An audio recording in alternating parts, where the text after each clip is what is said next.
அண்மை செய்தி. நாளை தாவேக தரப்பில் ஆர்ப்பாட்டம் காலை 10 மணிக்கு தொடங்க இருக்கக்கூடிய நிலையில் தொண்டர்களுக்கு தாவேக தரப்பிலிருந்து 12 கட்டளைகள் விடுக்கப்பட்டிருக்கிறது. தொடர்ந்து விரிவான விவரங்களோடு இணைகிறார் எமது செய்தியாளர் ஜெரி. வணக்கம்.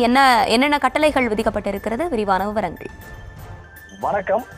தமிழக வெற்றி கழகம் சார்பில் மிகப்பெரிய ஒரு ஆர்ப்பாட்டம் நாளை சென்னையில் நடைபெற இருக்கிறது. இந்த ஆர்ப்பாட்டத்திற்கு 12 அறிவுறுத்தல்கள் வழங்கப்பட்டிருக்கிறது. இதில் முக்கியமாக தமிழக வெற்றி கழகம் சார்பில் இந்த ஆர்ப்பாட்டத்தில் பங்கேற்கிறவர்கள் பொதுமக்களுக்கு சிரமமின்றி வழிவிட்டு இந்த வாகனங்களில் வர வேண்டும் எனவும், தலைக்கவசம் அணியாமல் இருசக்கர வாகனங்களில் பயணிப்பதை தவிர்க்க வேண்டும் எனவும் அறிவுறுத்தப்பட்டிருக்கிறது.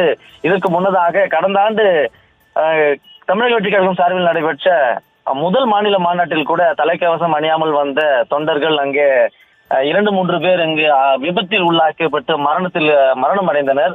அதை தவிர்க்க வேண்டும் என்பதற்காக சில அறிவுறுத்தல்கள் வழங்கப்பட்டிருக்கிறது. இந்த முறையும் தலைக்கவசம் அணியாமல்